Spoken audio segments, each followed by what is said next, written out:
May the words of my mouth and the meditation of our hearts be always acceptable in your sight, O Lord, our strength and our Redeemer. Amen.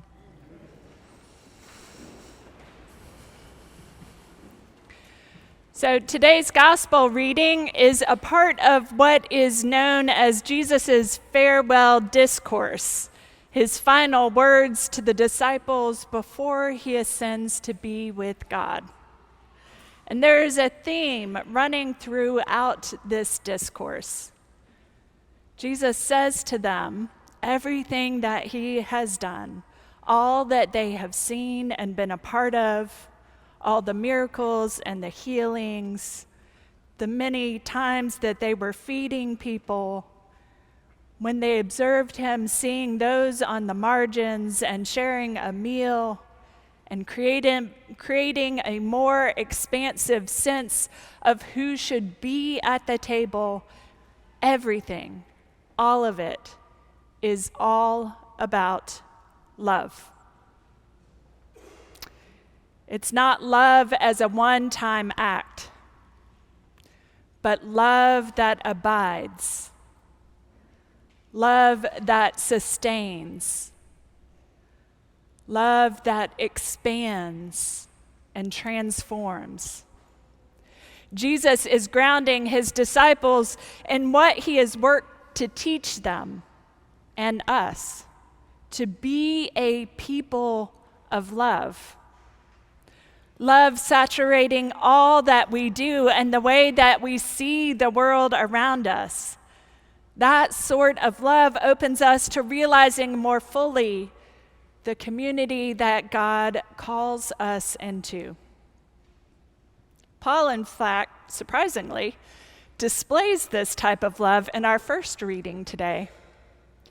He comes alongside the Athenians and says, I see you are a religious people.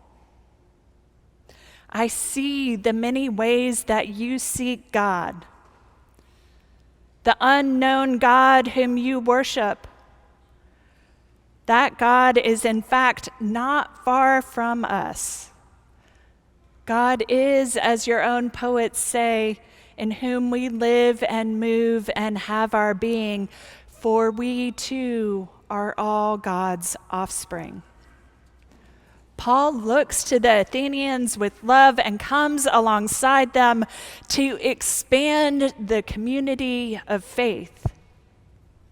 And we too strive to be a community that is ever expanding, adding more chairs at the table, creating space for new rituals and new perspectives and new language to enrich our understanding of God and our understanding of the community of God's people we are called to be. This is the dynamic love that Jesus calls us to enflesh, to embody. And we gather together each Sunday to once again remind ourselves of this identity. That we are a people made by the ultimate source of love, and thus we are a people created for love.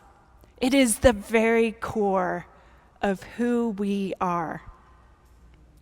And when we access that within ourselves and within this amazing community, incredible things become possible.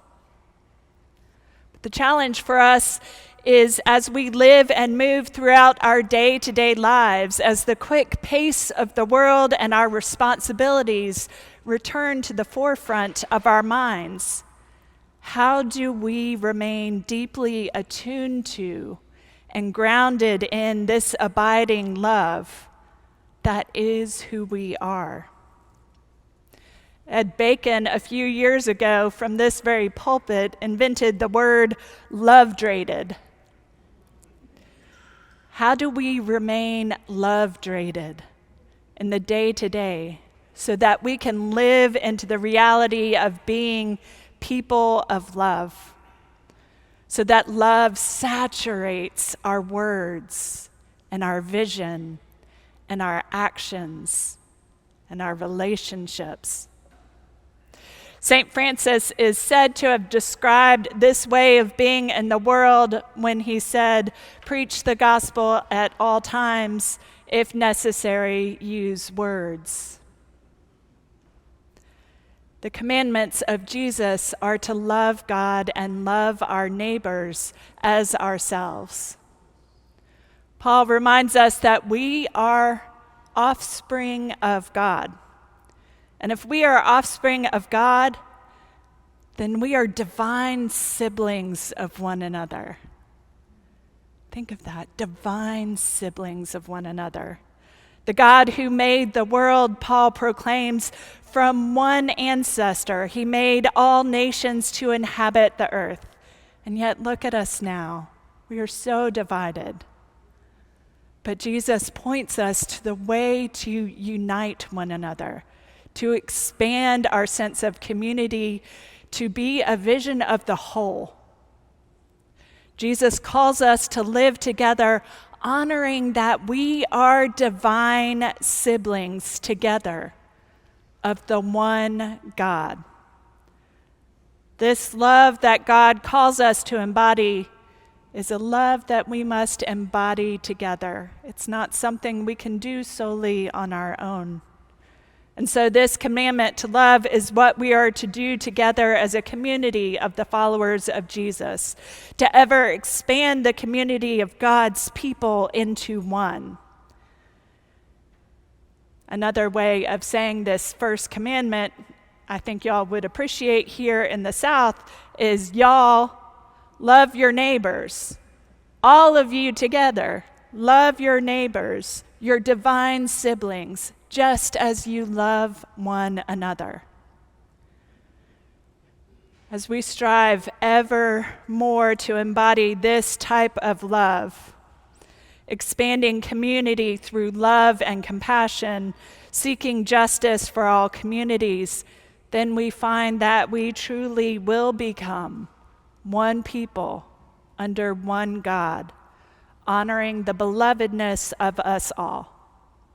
This is how Jesus seeks to transform the world, that we will live and move in such a way that we are one people in God and God in us. My friends, walk in love as Christ loved us. Amen.